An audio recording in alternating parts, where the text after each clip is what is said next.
கோபுரம் போல் உயர்ந்த மனம் குமராவும் அன்பு மனம். கோபுரம் போல் உயர்ந்த மனம் குமராவும் அன்பு மனம். பார் முழுதும் ஒரு வீடாய் பார்க்கும் மனம். வந்து பணிபவரை உம்முறவாய் சேர்க்கும் மனம், சேர்க்கும் மனம்.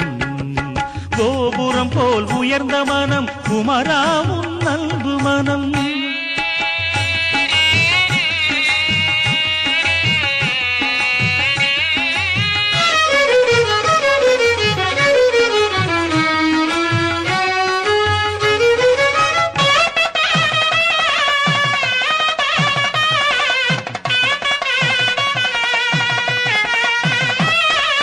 விண்வெளி போல் பரந்த மனம் வேலாவும் சிறந்த மனம்.